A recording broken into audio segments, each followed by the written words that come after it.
Zektar's four eyes rolled in synchronized disgust as he read the species profile on his datapad. The other cadets in the Galactic Naval Academy's xenobiology class were similarly unimpressed by the newest addition to their ranks. Humans, the Vorthon cadet sneered, his scaled lips curling back to reveal rows of needle-sharp teeth. From Sol 3, apparently.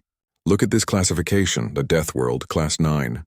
How primitive can one species be? The holographic display showed Earth in all its chaotic glory. Violent storms, tectonic activity, predators of impossible variety, and gravity that would crush most civilized beings. Zektar's homeworld of Vorth Prime was a peaceful garden planet with gentle rains, docile herbivores, and a gravity barely a third of Earth's crushing pull. 0.98 standard gravities, whispered Ilara, a delicate crystalline whose species evolved in asteroid fields.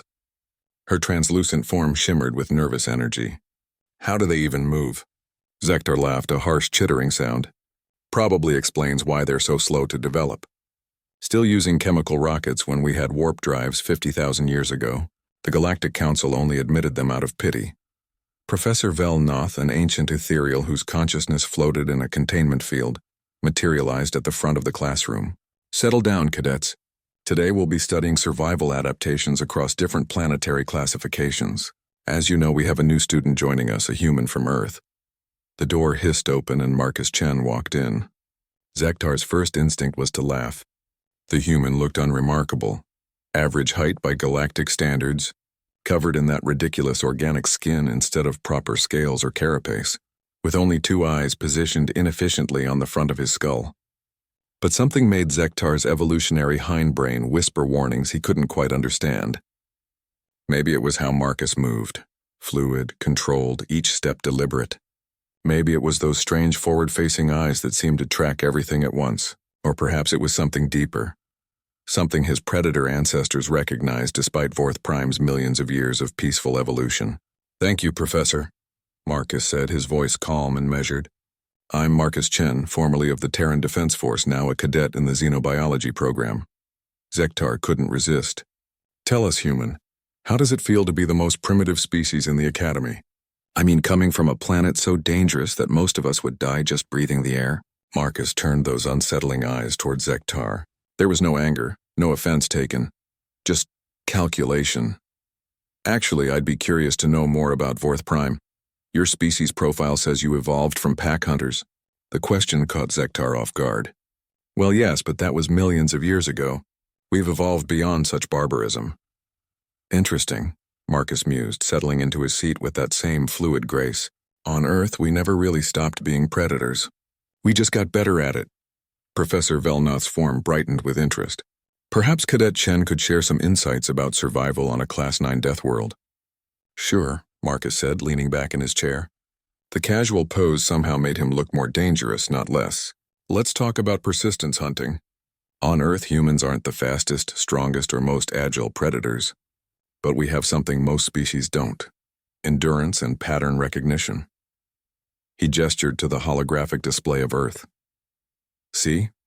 Our planet taught us that survival isn't about being the biggest or having the sharpest claws. It's about outlasting everything else. We can run for hours without stopping. We can track prey across vast distances by reading subtle signs in the environment.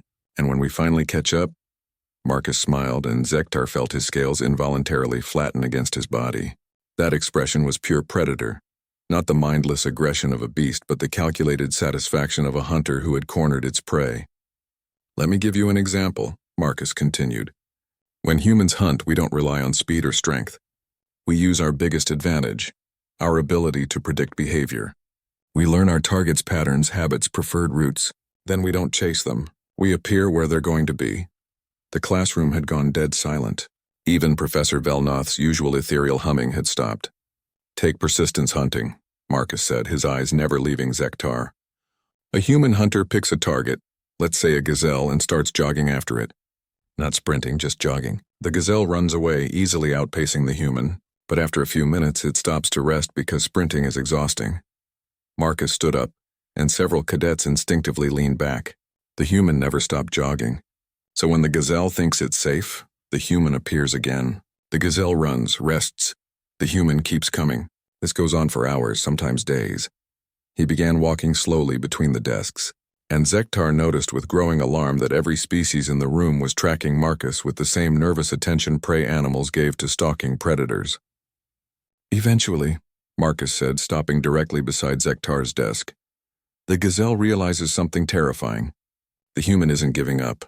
Ever.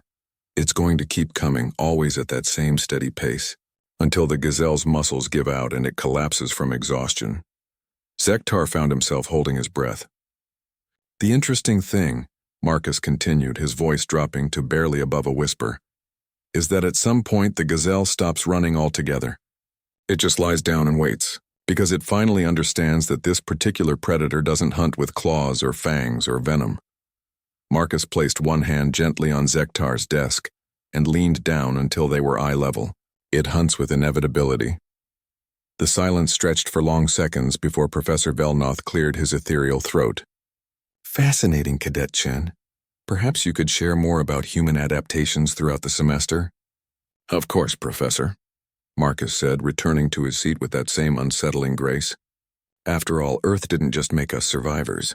It made us very, very good at helping other species understand their place in the ecosystem. He looked directly at Zektar and smiled again.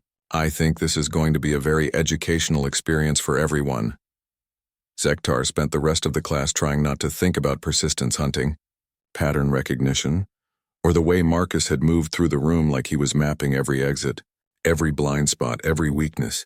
For the first time in his life, the descendant of Vorth Prime's ancient pack hunters remembered what it felt like to be prey, and somewhere in the back of his mind a small voice whispered that Marcus Chen had just given them the most important lesson of their military careers. Earth hadn't produced primitive survivors. It had produced the galaxy's most patient predators.